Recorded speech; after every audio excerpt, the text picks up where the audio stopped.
चर्चा का विषय होना चाहिए कि आखिर सांप्रदायिक कौन है, कौन है सांप्रदायिक, कौन सांप्रदायिक है। और मुझे लगता है इस पर चर्चा होना बहुत आवश्यक है। महोदय, जो हम लोगों ने जाना है, जो हम लोगों ने समझा है, इस सांप्रदायिक वह होता है जो कहता है कि मेरा इष्ट या मेरा देव या मेरा पैगंबर ही सर्वश्रेष्ठ है। उसके मानने वालों को तो जीवित रहने का अधिकार है, शेष को नहीं। मुझे लगता है वह सांप्रदायिक है।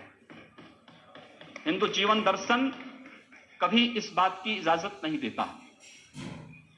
हमने किण्वंतो विश्वारम का संदेश दिया था, हमने सर्वे भवन्तु सुखिना का संदेश दिया था, हमने तो इस देश के अंदर एकम सद विप्रा बहुधा वदंती की बात कही है।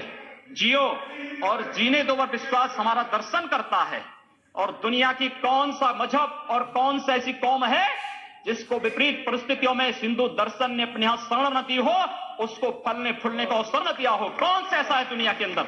लेकिन आज जिस हिंदू दर्शन को, जिस हिंदू दर्शन ने सबको शरण दी, सबको फलने फूलने का भरपूर अवसर दिया, आज जब उसी के खिलाफ षड्यंत्र होना प्रारंभ होता है तो उसे एकजुट होना तो पड़ेगा ही। और मुझे लगता है इन लोगों के कर्मों का फल है कि पूरे देश का हिंदू जनमानस आज इस बात के लिए तैयार हो रहा है कि उसके खिलाफ आज शासन तंत्र से जो षड्यंत्र हो रहे हैं उसका जवाब अपने स्तर पर देना ही पड़ेगा। और आज वही स्थिति सामने आई है। महोदय, मैं पूछना चाहता हूं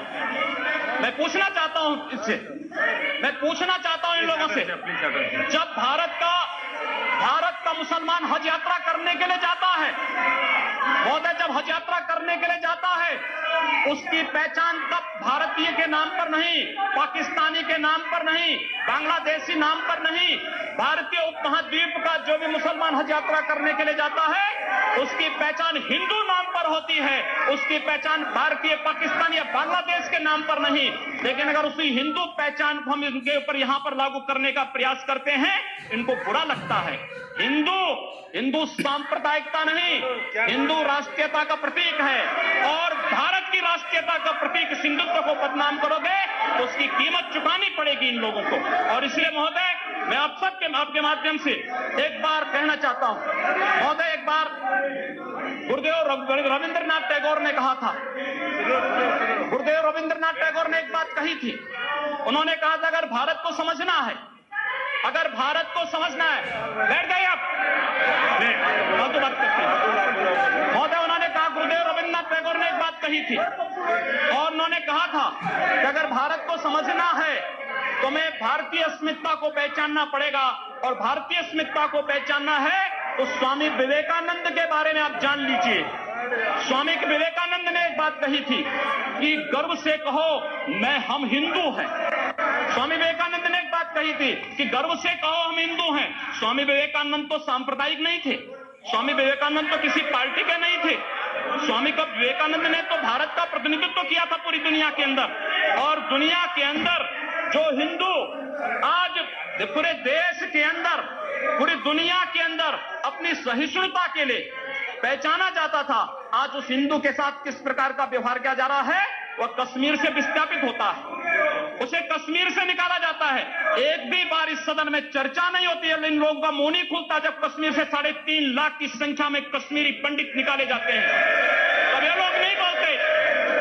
पिछले 2012 में असम के अंदर 3 महीनों तक बोडो जनजाति के लोगों को मारा जाता रहा, कोई नहीं बोला। महोदय, कोई नहीं बोला। जम्मू कश्मीर के बाद जम्मू कश्मीर के हिंदुओं के मारने पर कश्मीरी पंडितों को उनके घरों से बेदखल कर दिया गया, एक भी बार ये लोग बोले नहीं, इनको पीड़ा नहीं हुई। दुनिया के अंदर ये अपने आप में बिरला उदाहरण था जहां पर अपने ही देश में अपने ही जानने वाले लोग विस्थापित होकर के खाना बदोश की जिंदगी जी रहे हैं। उस शर्मनाक घटना की निंदा एक भी बार इन लोगों ने नहीं की। मुंबई के दंगों पर ये लोग मौन रहे।